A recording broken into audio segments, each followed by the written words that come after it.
3-year-old maiden division. 1,300 meters is the journey. Horses outside, Summer Style and Sugar Crush. Summer Style.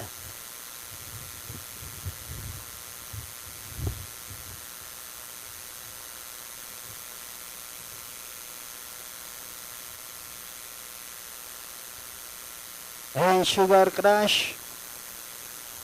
Still away from the gate. Summer Style. Walks in. Final call now for your bets. Last call to place your bets. We're only waiting for Sugar Crush. And race number 4 will be ready in a little while.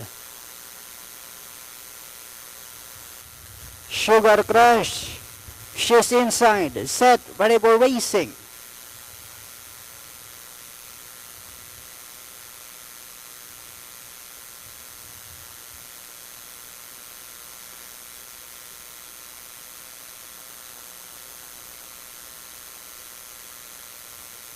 Racing just is started. We have Royal Kapupu break quickly to start.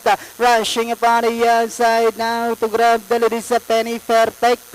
And going along for the first turn we have Penny Perfect. Moving up down on the inside is Summer Style, Royal Kapupu. Then followed by Sugar Crush. Forever Green comes next, Amazon. Next online Honda Mo, while Candy Crush is the early trailer by about 12 lengths of the leader. Racing down the backstretch we have Summer Style enjoying a half-length lead. Penny Perfect in second, and in third comes Sugar Crush. Royal Kapupu, Forever Green moving upon the outside is Amazon. Then comes Honda Mo, while Candy Crush is still racing in less than a 4 turn. We have Summer Style by about 4 lengths now. And in second is Penny Perfect. Amazon, Forever Green comes next. Then followed by Sugar Crush. And they are now entering the home stretch. Summer Style having some problem.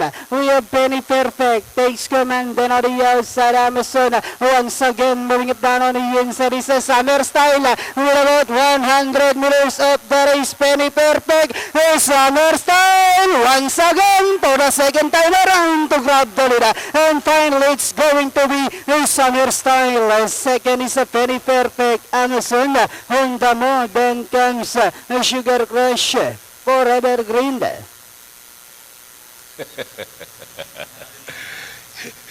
Quite a scare for those who wagered on Summer Style. Medyo parang pahinto kanina.